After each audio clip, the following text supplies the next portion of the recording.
Alright, how you doing, guys? We got another whiskey review to do for you today, and we're going to go back to my home country of Canada. And we'll see what we think. We have J.P. Wiser's. Before, a couple years ago, they were just going under the Wiser's brand, but they've rebranded since, and this is just a new relabeling here as well. It's J.P. Wiser's Deluxe, and this is their sort of standard release. 40% ABV. 27.12 in the NSLC. I bought this actually with $1.50 off as well, so I got a really good deal for $7.50. These guys were established in 1857 by John Philip Wiser, and it is the oldest continuously produced Canadian whiskey. And Wiser started off working for the Charles Payne distillery. Eventually bought them up, introduced his first whiskey in 1893 in the Chicago's World Fair. Eventually, I think it was after World War I, after J.P. Wiser died, the company was sold to and merged with Corby from Scotland. And then they were subsequently merged with Hiram Walker in 1935.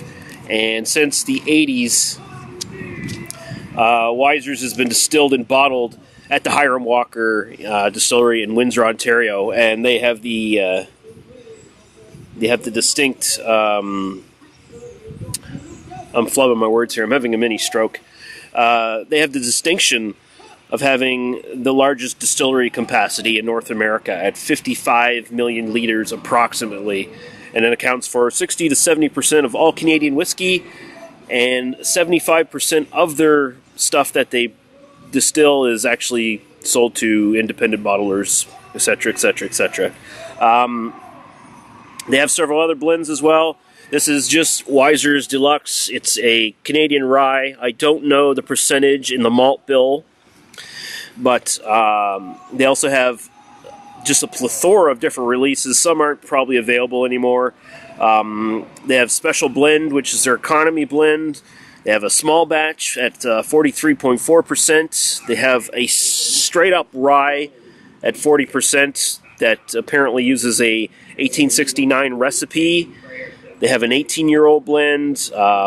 They have one called Legacy, which is 10 years old and has 33% Lot 40 in the blend.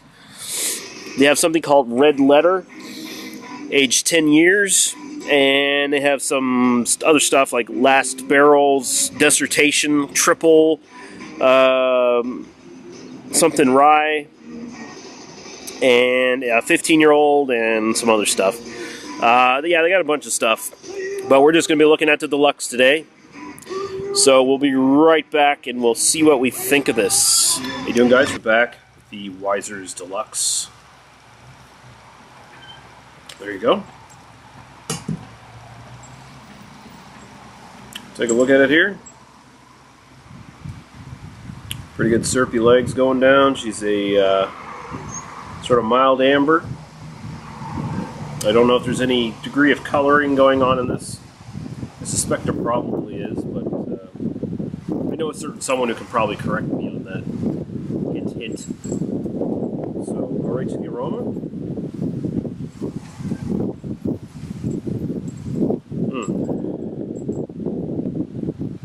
So there's not much that really, I would say, there's not much that makes this stand out from standard Canadian sort of whiskeys. It's very, very within that sort of bubble. But the rye really punches out on this one a lot stronger.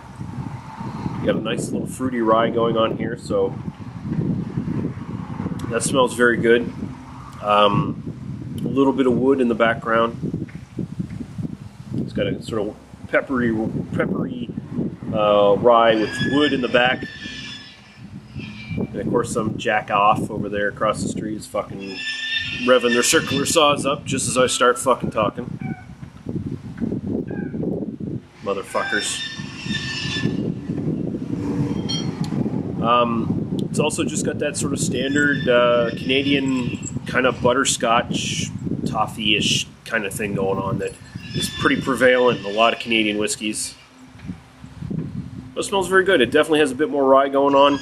It's not quite up to where like Canadian Club and Crown Royal rye are as far as that goes, but they don't claim this to be like a pure rye whiskey with a big fucking rye in the mash bill or anything like that. So pretty goddamn good for just being, you know, typical Canadian rye, where it can have basically anything in the fucking mash bill. So it smells very good. Cheers. Kind of simple, but we'll go right to the taste now.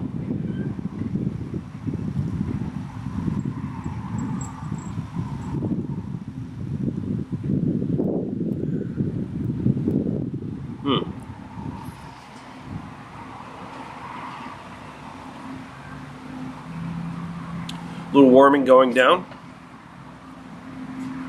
Good rye in the back. Again, it's essentially the nose just transfers right over to the taste here. It's got a fairly medium mouthfeel to it.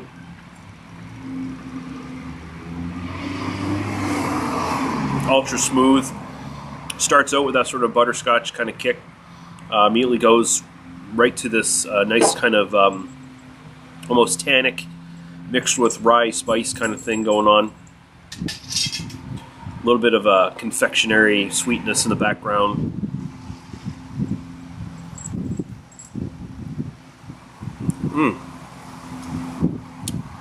It's very smooth and drinkable, and you're getting more rye content than you generally would expect from just your standard Canadian whiskey.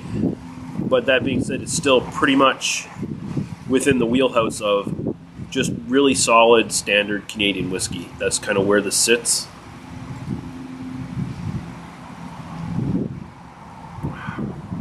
But it's certainly better than your standard Crown Royal, your standard Canadian Club. I dare say even better than Alberta Premium. I think out of all the sort of standard stuff, I'd say 40 Creek is better than this, just their standard expression, if I was pairing them up. But this is pretty goddamn good, and it's interesting that these guys are, I guess, generally considered number 3 out of the big ones. But it's definitely better than the 2 leading ones, that's for sure. I think this is primarily made as a sort of a mixer, and it would probably work well in a mixed drink, because you definitely have a lot of rye taste there, which goes really good with your like rye and gingers and stuff like that. And they actually do have a whole plethora of just drink recipes on the actual website. So there it goes to show you that's kind of where they're going, and that's really what you got to do in the market anyway to sell your fucking whiskey these days. You got to make it accessible to all the fucking inbreds who don't want to actually drink real liquor. This is really good. It's really good stuff. Just a good drinking Canadian whiskey with a bit more rye. Like I said, if you're looking to mix it in drinks, the rye is definitely going to give you a bit more flavor for your mixed drinks. And the rest of it's non-intrusive, non-evasive, I guess. So very smooth, very accessible, very well priced. I'm going to go B+ on it. Very, very good stuff. So thanks for watching, everyone. Cheers. We'll see you later, because the dog is bugging me. She wants me to play ball with her. So, you know, I abide. There you go.